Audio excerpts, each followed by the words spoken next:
Assalamualaikum warahmatullahi wabarakatuh. Berjumpa kembali di kelas biologi bersama saya Pak Pamuji Santoso. Mudah-mudahan semua dalam keadaan sehat walafiat dan senantiasa dalam lindungan Allah Subhanahu wa taala. Baik, sebelum kita mulai pembelajaran kita kali ini, mari kita buka pembelajaran kita hari ini dengan sama-sama membaca lafaz basmalah. Bismillahirrahmanirrahim. Dan pada pagi hari ini ya, kita akan melanjutkan materi kita masih tentang kingdom plantae. Kita mengenal lebih jauh lagi tentang dunia tumbuhan.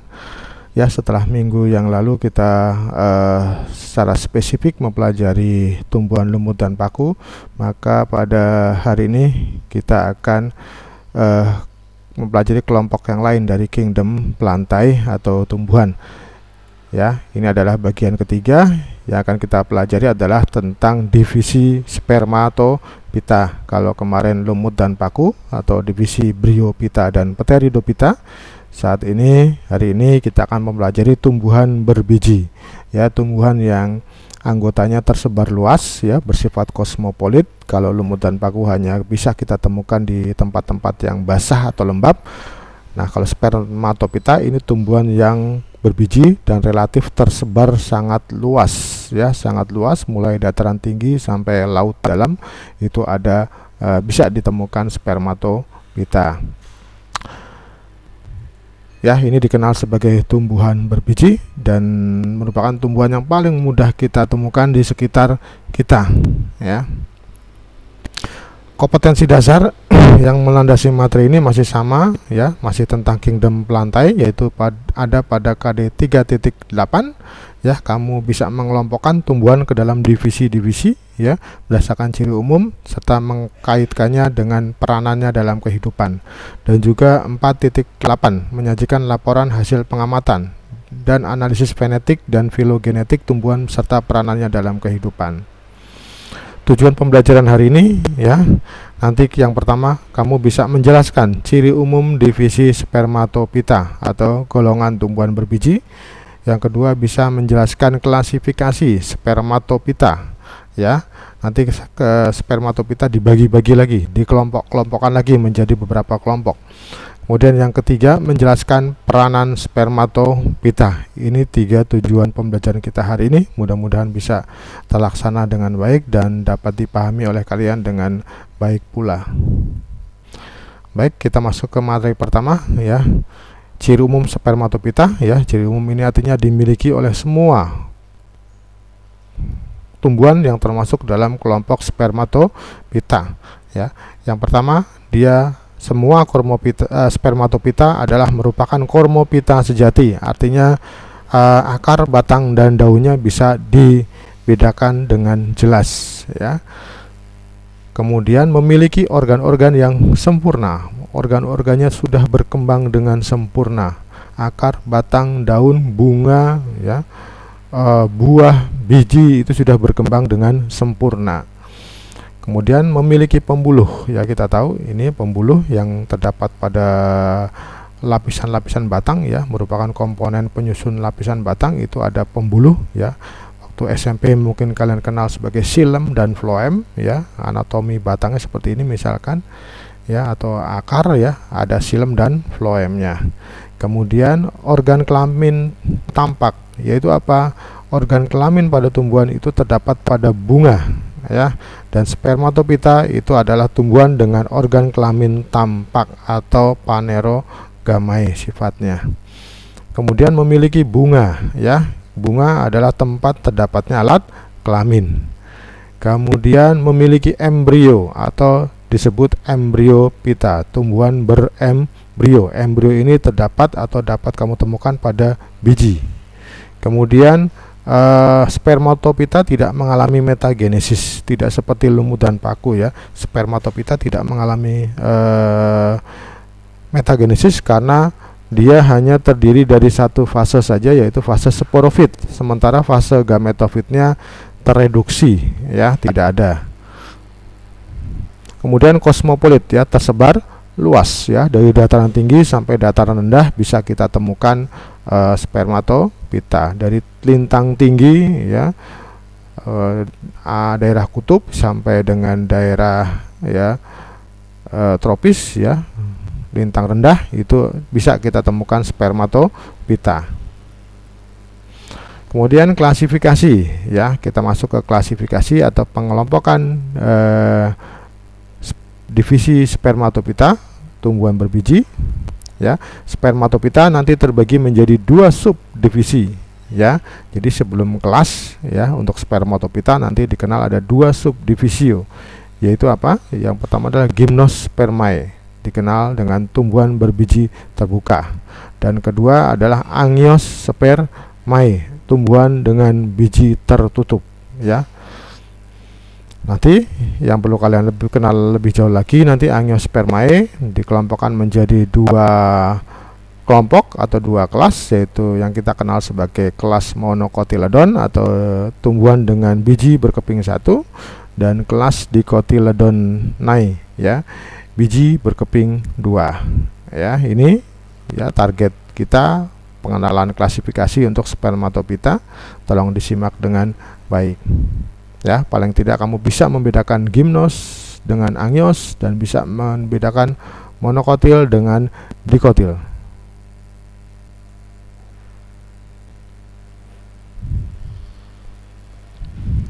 Baik, kita masuk ke klasifikasi divisi spermatopita. Pertama subdivisi Gymnospermae. Tadi ya, divisi spermatopita dibagi menjadi 2 subdivisi ya, divisi Gymnospermae dan subdivisi Angiospermae ya. Nah, harus tahu perbedaan keduanya. Yang pertama adalah subdivisi Gymnospermae dan subdivisi Angiospermae. Itu perbedaan pertama adalah pada letak bakal biji ya, pada letak bakal biji ya. Gymnospermae tumbuhan berbiji terbuka ya, bakal biji tidak dibungkus daun buah, maka disebut terbuka. Kemudian subdivisi Angiospermae bakal biji dibungkus oleh daun buah. Kemudian berbunga, perbedaan kedua adalah bunganya ya. Kalau Gymnospermae itu bunganya tidak sejati ya, bunganya tidak memiliki perhiasan, tidak punya kelopak, tidak punya mahkota atau tidak punya tenda bunga ya, hanya terdiri atas sisik-sisik saja. Sedangkan subdivisi Angiospermae itu berbunga sejati. Kemudian daun umumnya sempit dan kaku. Gymnospermae itu umumnya, kalau umumnya berarti tidak semuanya ya, daun umumnya sempit dan kaku ya, walaupun ada juga yang berdaun lebar. Kalau divisi Angiospermae itu bentuk daunnya sangat bervariasi. Kemudian mengalami pembuahan tunggal ya. Di Gymnospermae ya hanya ada 1 pembuahan, jadi nanti inti sperma membuahi inti sel telur. Sedangkan spermatopita itu jenis pembuahannya adalah pembuahan ganda, berarti ada 2 pembuahan ya. Kenapa ada 2 pembuahan? Karena nanti serbuk sari Angiospermae itu di dalamnya ada 2 inti sperma, ada inti sperma 1 dan inti sperma 2. Inti sperma 1 itu akan membuahi inti sel telur, dan inti sperma 2 akan membuahi yang namanya inti kandung lembaga sekunder ya. Ada 2 pembuahan. Nah, ini perbedaan-perbedaan antara Gymnospermae dengan Angiospermae, di mana keduanya adalah merupakan subdivisi dari spermatopita. Oke, ini bunga. Tadi salah satu perbedaan bunga Angios dengan Gymnos adalah bunganya. Nah, ini contoh bunga dari Gymnospermae. Ini bunga pinus atau sering disebut juga strobilus ya, bunga tidak sejati karena tidak memiliki perhiasan. Sedangkan Angiospermae ini bunganya seperti ini ya, punya perhiasan dan punya alat kelamin ya. Gymnospermae juga ada alat kelamin di bagian apa? Di bagian dalam dari sisik-sisik ini ya. Kalau Angiospermae itu bunganya sejati karena ada perhiasan, ada mahkota, ada kelopak, atau kalau tidak ada mahkota kelopak dia punya tenda bunga ya, dan punya seperangkat alat kelamin. Kemudian perbedaan kedua tadi bakal biji ya, dimana Gymnospermae bakal bijinya tidak dibungkus bakal buah ya. Nah, ini bakal bijinya ada di sini, sisik-sisiknya tadi ya. Nah, bakal bijinya terbuka ya, tidak ada dalam bakal buah ya. Ini seperti ini. Bandingkan dengan bakal biji dari angiosperma. Ini bakal biji dibungkus oleh bakal buah. Ini bakal buah atau ovariumnya ya. Jadi bakal biji terletak di dalam bakal buah atau dibungkus daun buah. Kemudian daunnya ya, Gymnospermae tadi dikatakan sempit dan kaku. Ini contohnya pada daun pakis haji ya. Pakis haji ini tanaman hias yang lumayan eksotik ya. Daunnya sempit dan kaku, sedangkan Angiospermae bentuknya beragam ya. Ada yang seperti jantung ya, ada yang bangun seperti bentuk pita, macam-macam ya. Ada yang bulat ya, ada yang segitiga. Angiospermae bangun daunnya bervariasi bermacam-macam. Kemudian pembuahan ya, Gymnospermae tadi mengalami pembuahan ganda ya. Jadi polen itu adalah serbuk sari ya, jantan, dan sel telur ya, itu merupakan sel kelamin betina ya, dimana serbuk sari nanti dihasilkan pada konus jantan atau strobilus jantan, sedangkan sel telur dihasilkan oleh konus betina ya. Nanti polen akan serbuk sari akan menyerbuki ya, akan masuk ke dalam konus atau strobilus betina, sehingga nanti inti sperma yang ada dalam polen akan bergabung dengan inti sel telur ya. Hanya satu pembuahan, jadi sel sperma bergabung, fertilisasi, pembuahan atau membuahi sel telur ya, sehingga nanti terbentuk zigot, berkembang menjadi embrio menjadi biji pinus ya. Nah, seperti itu, hanya satu pembuahan ya, karena dalam serbuk sari atau polen Gymnospermae hanya ada satu inti sel sperma. Berbeda dengan Angiospermae ya. Angiospermae ini bakal buahnya, di dalam bakal buah nanti ada banyak bakal biji ini, maka bakal bijinya tertutup. Kemudian ini ada serbuk sari ya, serbuk sari nanti terbang, jatuh di kepala putik, kemudian turun ke bawah ya, turun ke bawah serbuk sari. Nah, serbuk sari itu memiliki dua inti sperma ya, memiliki dua inti sperma 1 dan inti sperma 2, dan dua-duanya melakukan pembuahan, maka disebut pembuahan ganda. Inti sperma 1 nanti akan membuahi sel telur, inti sperma 2 yang di belakang ini akan membuahi yang namanya inti kandung lembaga sekunder atau disebut inti polar ya. Pembuahan sperma 1 dengan sel telur nanti akan menjadi zigot.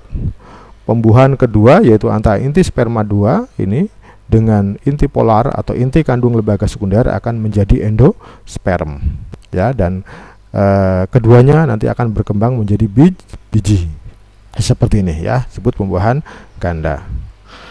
Kemudian contoh tumbuhan ya, kalau Gymnospermae itu ada tumbuhan pinus ya, kemudian ada pakis haji ini atau sikas rumpi, kemudian ada melinjo, dan ada ginseng ya. Ginseng ini contoh tumbuhan Gymnospermae berbiji terbuka. Sedangkan Angios ini sangat mudah kita jumpai, ada mangga, ada ini tanaman hias ya, aglonema, kemudian ada taman padi, ada cabai-cabean ya, banyak ya. Angiospermae nanti dibagi menjadi dua, dikotil sama monokotil.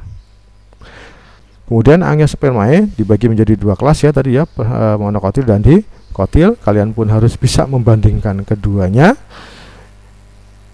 Perbedaan pertama adalah pada bijinya. Bijinya monokotil berkeping 1, tidak bisa dibelah. Dikotil biji berkeping 2 atau berkeping belah. Kemudian tipe perakaran serabut ya, dikotil tipe perakaran tunggang.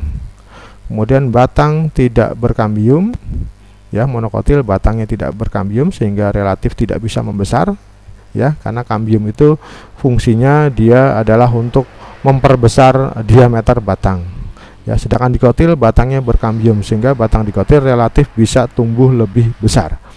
Kemudian batang tidak bercabang. Monokotil umumnya batang tidak bercabang, dikotil itu bercabang, ya, bahkan nanti bisa membentuk ranting-ranting yang sangat banyak.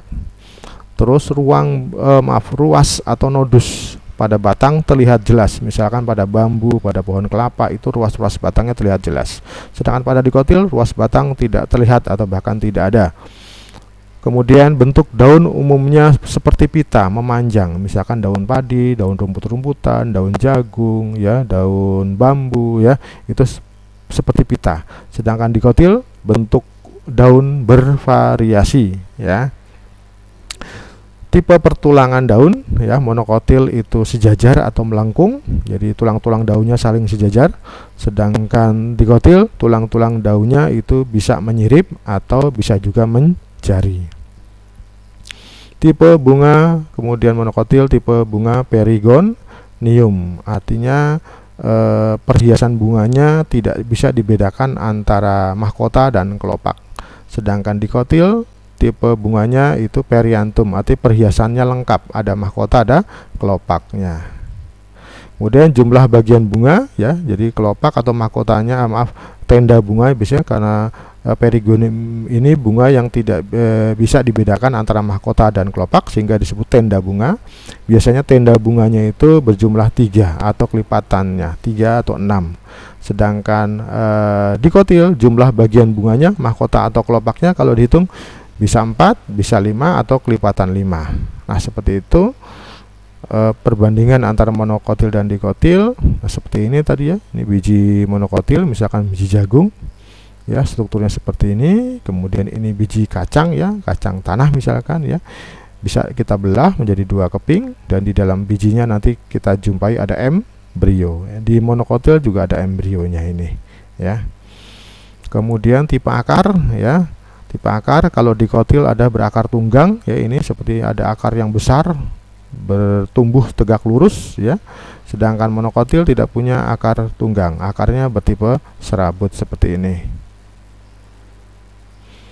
Kemudian anatomi batang, ya, kalau monokotil nanti dikenal dengan berkas pengangkutnya pada batang itu tersebar, xilem dan floemnya tersebar seperti ini.